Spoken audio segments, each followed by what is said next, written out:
everyone, it's Yingsu here, and today I'm joined by Angel from FPX. Hi, Angel, it's great to speak to you.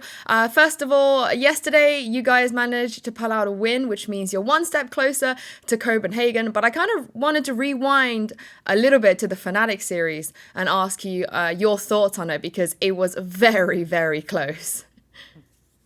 Like as you say, it was very close. I also felt it, especially having in mind we had some problems with like map pool, with the size box, which we were trying to find a way to play with different like comps and stuff. So considering we started like 0-1, the the match was closer than a lot of people would expect, right? But like some individual mistakes, some misplays just led into the result we had. I have to ask you about the Yoru because you found success on it, but also some failures. And I think people, at least watching you, seem to be pretty 50-50. A lot of people really like the pick, a lot of people really want you to play something else. Talk me through the reasoning behind why you guys are pretty much the only team that are implementing this agent on more than one map at this point. Mm, it's like after the jet nerf, the situation is like Chamber is very good at defensive side, Jet is very good on attacking side, and both of the agents like not that good on opposite. And we were looking for like an options for some agents who's being able to like create some space. Yoru potential is one of the agents. Obviously, he's not in the best, not in the meta right now. Yeah, I would do some fixes for him. I would do like switch faster after like he's tipping or for multi. But in general, it's a good option to have. The problem is no one playing it, so it's hard to tell. Like you need to try, you need to practice it, you need to play it official matches with it. Yeah, you need to understand how enemy who expects you or will counter it. So basically, it's just an option for us, like to have as a surprise pick, I would say. Do you feel like that's what happened? That Fnatic just kind of countered it? Because some people felt like maybe if had you played something else other than the Yoru, maybe the results would have been different. Do you feel like that was the thing that swung it, or maybe that's not the correct way of looking at it? Like it's depends on the match. Like for example, in the first game when we played against Fnatic in the group stage, I think yeah, first match it was. We also played with Yoru, but the reason why we lost wasn't Yoru. Like definitely wasn't in Yoru. I was rewatching match. I was analyzing. There was some another problems with like executes and with agent pool, but it wasn't Yoru. So there is a chance we'll still play Yoru on Fracture, for example. About Breeze matches with Yoru, he feels super fine. He's good in executes. He's good in map control. He's fast on rotations, like good in pressuring side. So on Breeze, it looks pretty fine. And on Icebox, I can't tell for sure. Um, but it seems like options which you can do with Yoru on this map is very limited. And because they're limited, I think Yoru is not the best pick. But if you don't try, you never know. But why you? Why are you playing the Yoru? I think people are surprised about that one. Like the first idea was like Ardias or Zipan to play it. Obviously, we had a talks. We tried them out on Europe, but they didn't feel the agent. It's like when you're playing it against good opponents on like a high level, it's probably one of the hardest agents to execute Yeah. properly because it's like a lot of option every second. There's like hundreds of options which you can do, like right, like fakes, like not fake steps. Now it's like clone, tipping, ulting. So you need to put tons of work for it to be at least on the good level, and you need to believe in this agent. I would say to keep working, And I didn't see faith in them, they obviously played as I tried, but then like Angel, please, no, no, no, no euro, no euro. I'm like, okay, boys, I'll take it. Then I'll play it. And we played some procs. It felt fine. We felt like some comps where it's working, some maps where it's working, and this is how it is. Do you feel like other teams should be playing Yoru? Do you feel like they're not giving him a chance right now and he should actually be in meta? I don't think a lot of other teams can afford themselves to have Euro. It's it's very hard to execute. Very hard to execute. As I told you before, it's very complicated to play, and you need to have balls to to pick him. I would say it like this. If you're like afraid, if you're not sure, obviously you will dodge it, right? Yeah. So I don't think a lot of other teams like just can afford to play it. Then why are you guys choosing it? Obviously, the Breeze, I feel like at this point, I want to see other teams do it. I think you've convinced me. You fully convinced me. But if it is such a high risk and extra work, and everybody's trying to qualify for a tournament, why is it that you guys are taking this risk right now? Someone should be first who's like testing different agents, right? At some point we've been first who's using Viper. At some point we've been first using something else. Like someone should do something new at least to try, and we can afford us. Like we have enough confidence that we can win with any agent pool, and most of the times we're losing not because we have Yoru in peak or Sage or anyone else. How do you guys manage your schedule and time when it comes to your agent pools? Because we talk about how, like, oh yeah, teams are going to counter your maps. They're going to ban out your best map. Teams don't really have a permaban anymore. But I think you guys have taken it to the next level. Like, you will just change your agent pools, it seems like, based on what you think is optimum against your opponents.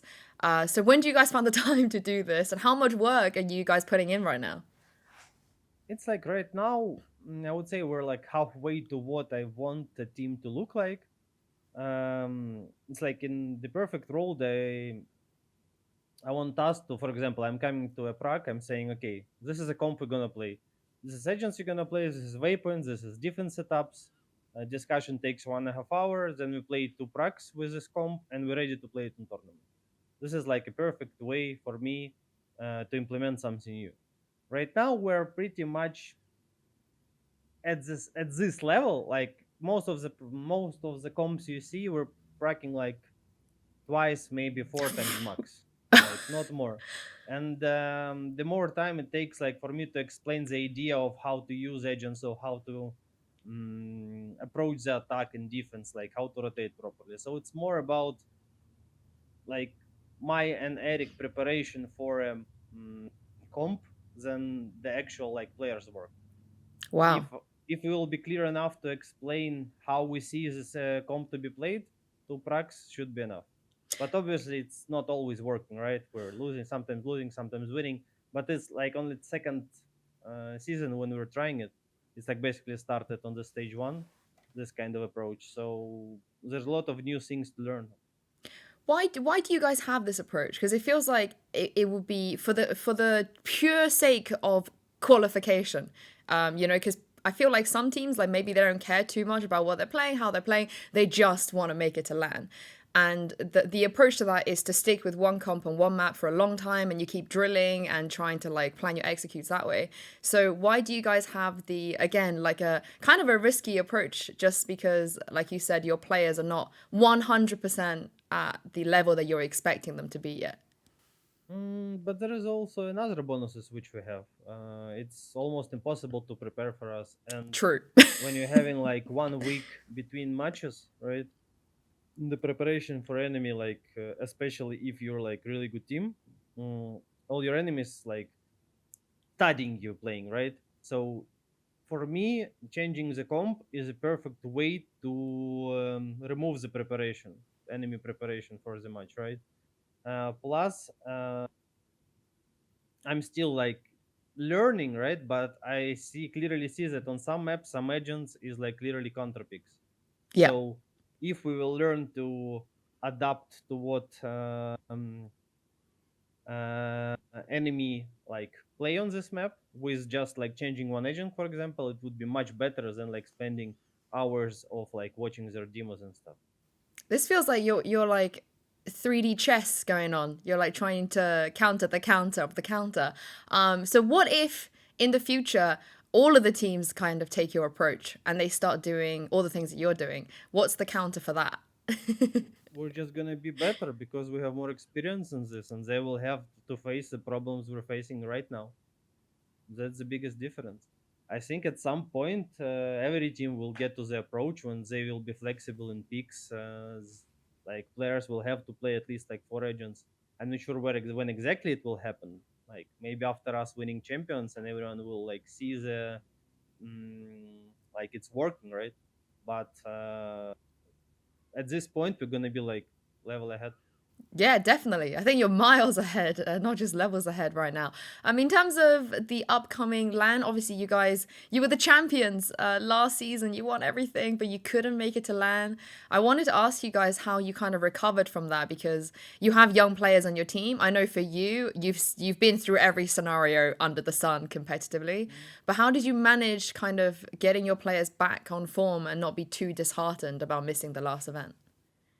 I wouldn't say. I think we're still going through it, like because we're still under pressure about like will be even if we qualify, will we be able to like compete at this LAN also? So I think this pressure is always with us. We don't need to. We can't allow ourselves ignore it. We just need to learn living with it. It's just just another way of pressure. It's not like pressure when you got to, can be eliminated. It's also pressure that like all everything you're playing can be uh like you're still not gonna be able to travel to land. So it's just a pressure we need to learn to live with. Obviously, we're planning like different options. I'm like 99% sure that FPX will travel to this land this time if we will qualify. Like I'm not sure about like full roster or not, but at least this time we're doing everything for it to work, to have a stand-ins ready in case of emergency, etc., etc. That for me is probably the saddest part of everything. That you could it's out of your control, right? Yeah. When it comes to the standings in the situation, I assume you're one of the people that would be affected by this. Is it you particular that isn't able to go if it does happen? The thing is, we're not allowed to leave Ukraine right now. Uh, and to leave, I need to get allowance from like some ministry, and it's hard to get. I'm doing by my best. I'm like contacting a lot of people, but for now, I would rate my chances at like 50%. Just looking ahead, even past this year, I guess, to next year, I'm sure that is not going to be a secret that FPX, they have a very a big high motivation as an org, to be part of that franchise system. Do you have any information on it? Are we gonna see you guys stay in Europe at least? Because obviously it's also they have a lot of ties in Asia too, and hopefully we get to see you and your team competing next year. I don't know. I think what I can say is FPX definitely applied for how it's called, like for the system, whatever. Yeah, Uh, franchise, I guess we can call it. Franchise, yeah, yeah. Yeah. They applied for franchising, but the result is like also we have no idea like how it's gonna end. At the moment, I don't have any updates. We're just waiting for like those applications to be reviewed, right?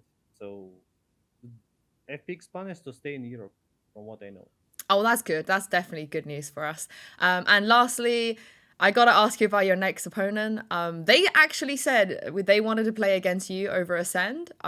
They were really kind of curious and wanting to go up against you. I think you guys are very familiar opponents from each other. For like the last 2 years, you know how they know how you play. I think a lot of people are feeling like this could be one of the games of the season. What do you make of Mech right now as an opponent? Because they've also not really been at their peak this season.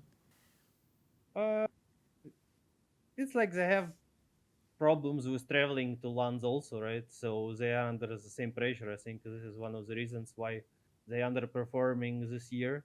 But obviously they're a worthy opponent, and it's gonna be a good match. Can't add anything more. Okay, you don't have to spill secrets, but how do you not that how do you counter them, but what would you say will be the things that you want to exploit that without giving away all your strats? I have no idea. Like I didn't start the preparation yet. Actually, I plan to do it exactly after interview. So I'm Okay, not even sure the band picks right now. They not playing Heaven, right? yeah, which is As I pretty good for remember. them. I don't think anybody Right, wants to but play there is you still on a chance. Haven. There is still a chance they like it's 1 week preparation. There's still a chance they will find the map to ban, and play Haven. So we're gonna expect this also. I would be very surprised. Like I wouldn't want to play you on Haven right now. I think Yeah, we'll see. I would Like remove we got that. Syneded yesterday, so maybe they will feel like they can do this also. I feel like everybody gets C-netted once in their life, you know? It happens once. You can't stop it. Well, thank you so much, Angel, for joining me. I really appreciate your time, and good luck next weekend. Thank you.